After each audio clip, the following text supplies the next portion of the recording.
everybody, welcome to the 15th episode of Behind the Bouquet. I'm here with Kathryn of Early Bird Vintage. Hi.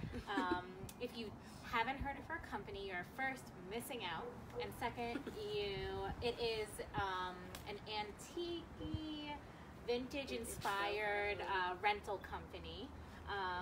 Where I work with her. I'm pretty sure lots of people on Long Island work with her, and you can come and really customize your wedding to create a really, magical and intimate and different experience for you and your guests. It doesn't even have to be a wedding, it can be an event. Bridal showers, yes. Baby showers. So she has such incredible items, and I'm so curious to learn more about them. So thanks so much for coming on. Thanks for having me. We go back 3 years now. I think you were just starting. From the beginning. Yeah, just starting, and I got this very nice email, and I happened to need something, and so it just kind of worked out that we were able to work together right off the bat. And I got to learn a little bit about your company and yourself, and I was just fascinated because all these items are so unique and so different. They really bring a lot to, a space. Mm-hmm. Can you tell us a little bit about, the background and maybe how you got to this point? I started this because I had to collect everything for my own wedding. So where we got married, it was a private venue. You had to rent everything. So when I started to look at how much just plain white plates were, just regular silverware, the cost and everything, I had a year. I love thrifting. My mom loves thrifting. I said, okay, well, if we have a year, we can really customize it and make it more like our theme and our style. So that's what we did. So I started collecting from then. And you got married on Long Island? Mm-hmm. Yeah, in Lord Harbor. Oh, nice. Yeah. That's very beautiful. Yeah, it was really pretty on the water. We had to bring everything in, so it was a lot of stuff. And I thought, if I need to do this, other brides need to do this. Mm-hmm. And I like really unique and different things in vintage. So right. Hopefully other brides and grooms do too. And it really warms up a space. So you kind of went out and you curated all plates, flatware, glasses, and just kind of brought them into your own. That's what I started with. I just collected the mismatched china for my wedding, the flatware, the glasses, and then by the time it was a year, and I didn't even collect nearly what I wanted for my own wedding. So after the wedding, no one else knew that I didn't have what I wanted at the wedding, Right. My lounge and everything. I just kept collecting and, saving everything, and then eventually started the company. Nice. And how did you come up with Early Bird Vintage as the name? Well, I thought it was clever that, one, I really wasn't an early bird until I had my daughter. So, thought that was funny. And then also, I go thrifting, and I go to estate sales, and it's estate sales, the people you meet, and you really have to be an early bird to get what you want at an estate sale. So it's literally 2 hours before a sale starts. You're line. Parking your car. Oh yeah, it's really serious. Are you the youngest one there? Pretty much, yeah. Yeah. That's awesome. So, and it's really entertaining, the people I meet too. So, but it's the early bird gets the worm. So I thought that was a I like clever it. play. Yeah. I like it a lot. And so you purchase your items from just estate sales, or are there antique shops that you go to? Everywhere. Antique shops, flea markets, just everything you could think of. Or if I find something, sometimes I'm looking for something specific. Sometimes I just go on the weekends and I just go and see what I can find. I imagine when you were first starting out, you probably thought you needed everything. Mm-hmm. So you would just buy, and then you're oh my gosh, I need to actually make this a business. Yes. So was there a turning point where you're okay, let me stop buying and put those products out there and see if they sell, or what's that process? Yeah, I pretty much, because I started with all the china, the flatware, and so once I got to a certain quantity number, I stopped. So I had 100 place settings, that kind of thing. Got it. And then, but pieces like this, the railroad cart, something super unique that that I knew that I think it's so cool. I would, if I had a wedding again, I would have something like this there. So that's the kind of piece that it's worth to go and get. And now, pretty much, since we have a full inventory, I only really search if I have a request from a bride or groom. Yeah, from a client. And this is really cool. So it's a wooden rail cart. It's on wheels, so it is easily movable. And it's kind of a coffee table. Yeah, I use it as a coffee table. It's been used in a few lounges as a coffee table. So a conversation piece. Yeah, some sure. would say. And go vintage, rustic. Have you seen any? I don't think the vintage and rustic trend is going away. I think people are just adding more onto it. Essentially, the barn wedding will still be there, and we can still make it beautiful.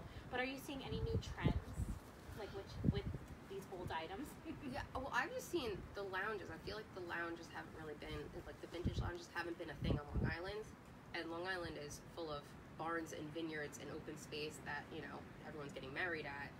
And I feel like around the country, I see the lounges all the time. And I feel like it's just really starting here. Yeah. And I'm seeing it pick up more. And I think as weddings become like more personalized, where every detail is customized, and brides and grooms and brides and brides and grooms, they just want everything, like they want something different. Right, especially if they have to bring it in too. And I highly recommend putting down Pinterest for that. Yes. It's like one of my first questions, like, well, what's your Pinterest board look like? I know, and I want to look at it, but sometimes I'm just like, I just want to get to know you a little bit, and then like backtrack from there, because then we can come up with something different. Right. I think another great use for these like lounge areas is the Bouquet, like a Jewish wedding, where the bride and the two mothers sit and welcome guests at the end of cocktail hours. So there's, even if you just need furniture for that, that's a great. And actually, last year I had one wedding. They just did the one. Oh, okay. The like, speaker table and the 2 chairs. Yeah, the 3 chairs. Yeah. Sorry. No worries. Trust me, I get it. I don't remember what happened yesterday. Me neither. So how do you store all this? So part of like owning a rental company and the cost that's associated with rentals is that there has to be upkeep of the items, and I imagine like clients sometimes are like, it's how much money, but they don't understand like the delivery. I mean, just to get this whole setup out of your storage, it was a process, and we went 4 feet. So going to a venue, like that entails something. So how do you? Sometimes people understand it, the delivery fee, but it's like, and some people I just have to explain it, and it's like, well, you don't understand that you're having 8 to 10 pieces of furniture moved in one day and then taken out at night, and you don't have to do it. Like, you don't have to touch it. We'll set it up and make it pretty, and then we'll take it back at the end of the night. And especially, or like high quantity, like 150 place settings, so. I mean, most people understand, I think, but it's like you definitely have to, it's not just me. Like, I have delivery people, so it's, you have to pay your people too. So. Yeah, and I think that's something that's come up every episode of Behind the Bouquet. Like, it's more like of an understanding, like educating clients on the different aspects. We're not just here to like completely throw a crazy number at you. It's like very explained, and I think trusted wedding professionals and industry professionals, you can go through that line item line by line, and everything should be clear as day. And that's what I do too. Like, when I explain that with like my quotes, everything is line by line explained, how much it is, and it makes sense. It usually makes sense. What's the ideal time for like a client to come to you? Like, if there's like a 2020 wedding out there, and will you welcome them, or? I do, but I always ask them to check back within, if I give them pricing or a quote that's like outside of a year, just to check back in for like updated pricing and make sure that those items are still available or still here within a year. But usually it's I get booked like a year to 6 months out, which is nice. Like, but also as long as the inventory's here, it's you can book a few weeks, then that happens. I imagine like the thought process of a client or like a planner coming to you is you're one of, not the last stops, but it's more like you want to nail down the 5 big vendors and then really see where the design is going. And then kind of plug in. And I work with a lot of just brides and grooms too, who they have their budget and they have their, they need their DJ, they have their planner, they have their, their venue, and those big ticket items, and then they see what they, and then they come and they can really specialize and pick a few items. Do you have any venues where you think your pieces really stand out? Like, any favorites? I love barn weddings. I just love barn weddings just because you can customize it so much. And I don't know. I feel like you also need like a lot of stuff they're so big a lot Yeah. of times. Like, the more stuff, like, the more barny it looks almost. I just love the combination of like a barn that's more rustic and then bringing in the vintage feel to it, the vintage bohemian, and you have like just one section of the barn that's like the really cool lounge setup and everything. It's more casual, Right. Casual but still like pretty, not too fancy. One question that when one time we worked together at Gurney's and we were bringing in mixed match china plates. Yeah.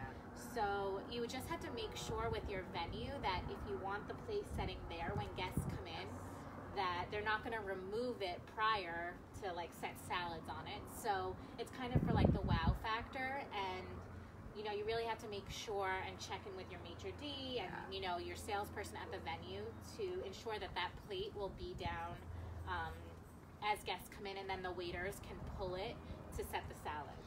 Yeah, I think it's always best that everyone's on the same page. Yeah. The planner, I talk to the planner, the maitre d', everyone is just very aware of how it's going to go, the flow is going to go. And I feel like even if you discuss it beforehand, it needs to be discussed the day of, The day of. An hour before. Yeah. Oh, you're literally putting the plate on the table. Yeah. Just because there is a lot of confusion around that, and because a kitchen, busy, like, they just want to make sure that they get the food out in a proper That's all they care time. about. So, but, you know, we care about the details. Yeah. So we just want to make sure that, you know, your plate is going to be there and the silverware will be there for, you know, whatever you are envisioning. I know that you definitely have, like, blue mixed matched china. Do you have any other colors, like?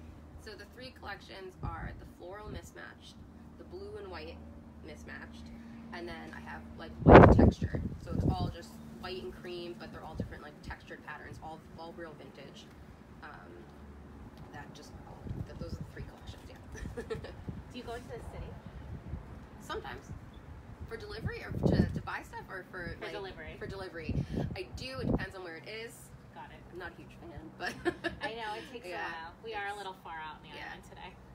that is our boundary. I will do Brooklyn, Queens, and Manhattan depending on where it is, but no further. So Long Island, Brooklyn, Queens, Manhattan. Okay. But do you ship? No. Okay. That seems messy. Yeah. I don't know. I haven't done it. I don't want to. So don't call asking for that. Yeah. Put any idea. Won't ship it. Yeah. So can a client come and look at the inventory here? Yes, and that's what I've been setting up for, is that everyone, I feel like they really need to come and see the pieces, and it makes sense. And like someone was here last weekend and they were looking at 3 different pieces, and a picture, they were like, that looks way smaller in the picture than it was in real life. No. But which was a good thing. They thought it was going to be too small, so they wanted it bigger. So I always recommend that if you want to come see, have a meeting, I'll pull stuff out. Yeah, absolutely. That's such a good point, because I've had clients, they use like an online invitation site, and the invitation, one time I had like a magnet save the date going out, and these clients like insisted on doing it on this weird website. This is probably prior to like Minted blowing up and things. And the magnet came in, and it was literally like a 1-by-1 magnet. And they're like, what? Sounds like my first business cards. Yeah. Like, couldn't even see my name or my number. Yeah.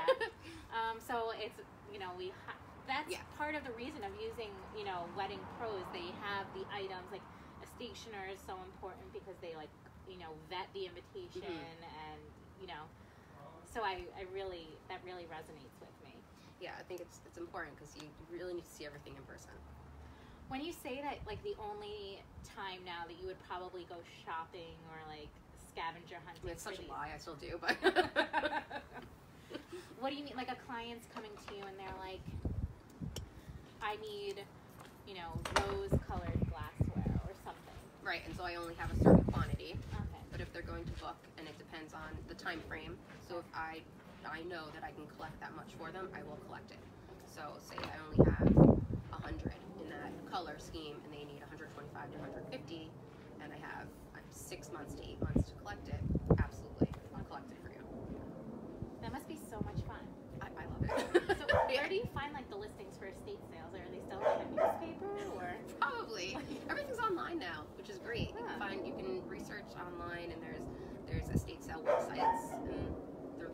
moving every weekend, you know.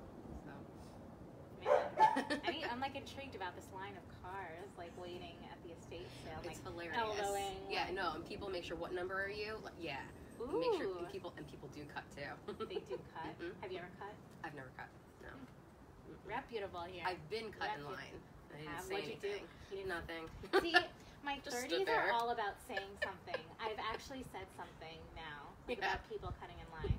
There was this one time we were coming back from Italy, Europe, and my son was 3, and it was a really late flight. It had to be 10 or 11 o'clock we landed, and we're waiting on the customs line. I'm holding my 3-year-old son. He's delirious. It was a crazy long flight.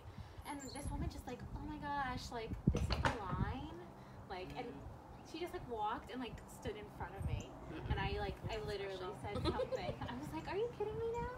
And I would have never said something prior to being a mom, I think. Yeah. You have no patience for that once you become a mom. Yeah. I just had to say something. Because I wasn't like that before. Yeah. Yeah. I didn't feel like the estate sale, it was 6 in the morning and it was cold. Yeah, kind of where's my Starbucks? I was whatever, just go. Yeah. What number do you usually get? It depends. I'm very curious about this. It's amazing because I thought my first big estate sale, I thought getting there a half an hour early was good. It was literally a line down the driveway of the house. So I was okay, 2 hours. 2 hours, there's still a line. And it's crazy. And sometimes you just have to be I'm not going there 3 hours ahead. Yeah. But if there's something you really want, then you do. So. And so they post pictures? Yeah. Oh. So usually the estate sales, they'll post pictures of not everything, some stuff.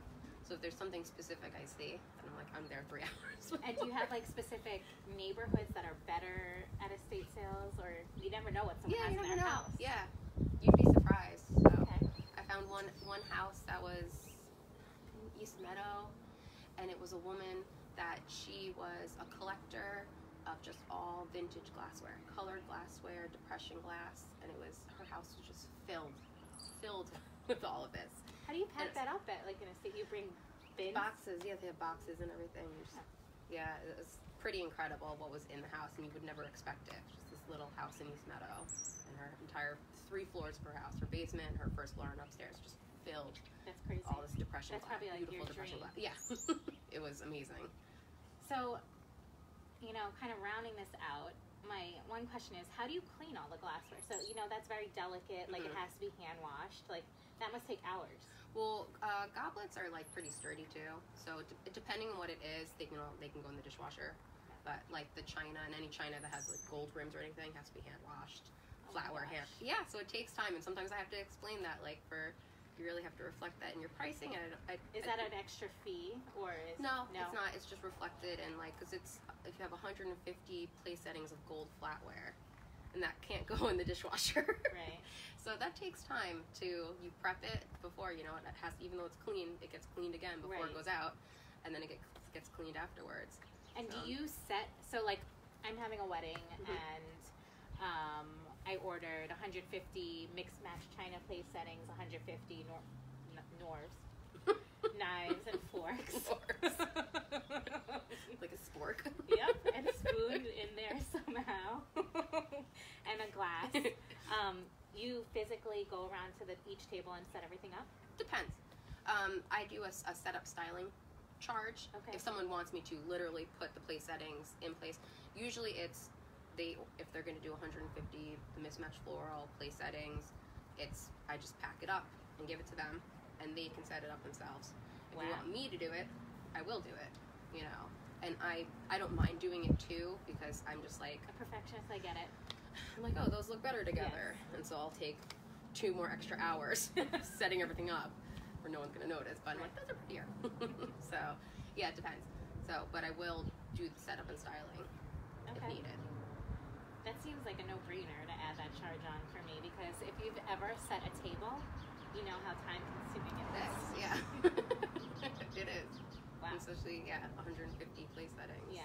I mean, planners, we would usually take part in helping you set up, but if you don't have a planner, that yeah, necessary. have somebody just do it. You're wedding dress, and that's when since I collected for my own wedding, and I feel I didn't even know much of the wedding industry when I got married. Yeah. I wasn't in the wedding industry at all. And I really wish that I had a day of coordinator, at least. A day of or a month before coordinator. Because since I was bringing everything, we were bringing everything in. Oh my gosh. And then I'm trying to set it up. Well, I like just ran from getting my hair done and my makeup done, and then I'm at the venue hours before trying to set things up and telling them what to do. And then I didn't know there was a day of coordinator. I didn't know that was a thing. And I was like, oh, good to know. Yeah. Thanks. Yeah. Should have done that. So I was like, this is impossible. Yeah. We didn't know that existed. Yeah. But because it's a lot, especially the day of. So. Well, this was lovely. Do you have anything else? Are there? So this is. You want to talk about these pieces? So this is the Monroe settee, which is the love seat. Monroe settee. Settee. It's a fancy word for love seat. It's just Settee. it's smaller sofa. Okay, I was probably calling it setai. Is that like a word? You can say settee, I guess. Settee. Settee. Well, I'm very fancy over here sitting on a settee. Yeah. And this is used a lot for like the bride and groom. With the head table too. You sit Oh, here. that's a good idea. Yeah. Because it's Nice smaller. and, yeah. Yeah. But it's it has roomy a little for her. room. Yeah. Yes. There's a little room. The Stanton chair. One of the Stanton chairs. I have two of these. And then I think that's the Audrey chair. I really love this chair. I love just like the stories behind. Like I remember like the stories behind. It was a couple that was they call themselves snowbirds, and they were moving down to Florida permanently. So they were just selling stuff in their house, and they just sold that chair. And the people I meet, like I was literally there for like almost an hour, and she's just telling me her life story, and like when she got the chair, I'm like okay. And then they're just like their kids were all grown, and they were moving out to Florida. So it's just like the whole like meeting all the different people and stuff, doing this and on weekends, and I don't know, I just love the stories behind everything. No, for sure. And like especially collecting like vintage pieces, like they do have stories. Mm-hmm. Yeah. And probably good ones. Yeah, they do. One thing I also just reminded me, when you do purchase items like this that are going to be behind the table that you're eating at, you have to measure the height. Yes. Yeah, a lot of people want to use the like the wingback chairs instead of like a dining chair, and I always say like you want to sit down or I'll give you measurements because you might be a little lower. Yeah. And like the last time this was rented, they're like, we're literally not even eating. Like we want it just to sit there for pictures, and they had it behind their table, and then they actually ate at a different table. Okay. Cool. Yeah. I love it. Yeah. So or you can always like put a stage underneath, like a little like platform. You can do that and lift yourself up. But we have like vintage chairs that are more dining height. Right. You know, they're smaller. They're not the wingback chairs. Perfect. Little things you learn along the way. Anything else? I don't think so. Thanks for having me. Thanks so much. This is super fun. So I'm sure you'll be seeing a lot more of Kathryn and her collection over this year. She was explaining like her year seems really busy, and I'm so excited. Keep up with her on Instagram. What's your handle? Early Bird Vintage. Early Bird Vintage. At Early Bird Vintage. Mm-hmm. And we always enjoy working with you, like especially like my crazy like Kathryn. This is how I type to her. Yeah. Just calling her back. Sure, no problem. You're like. So thank you so much for being on Behind the Bouquet. This is really lovely, and stay tuned for great, beautiful pictures with vintage-inspired pieces and really customizing weddings. Thanks for having me. Bye, guys.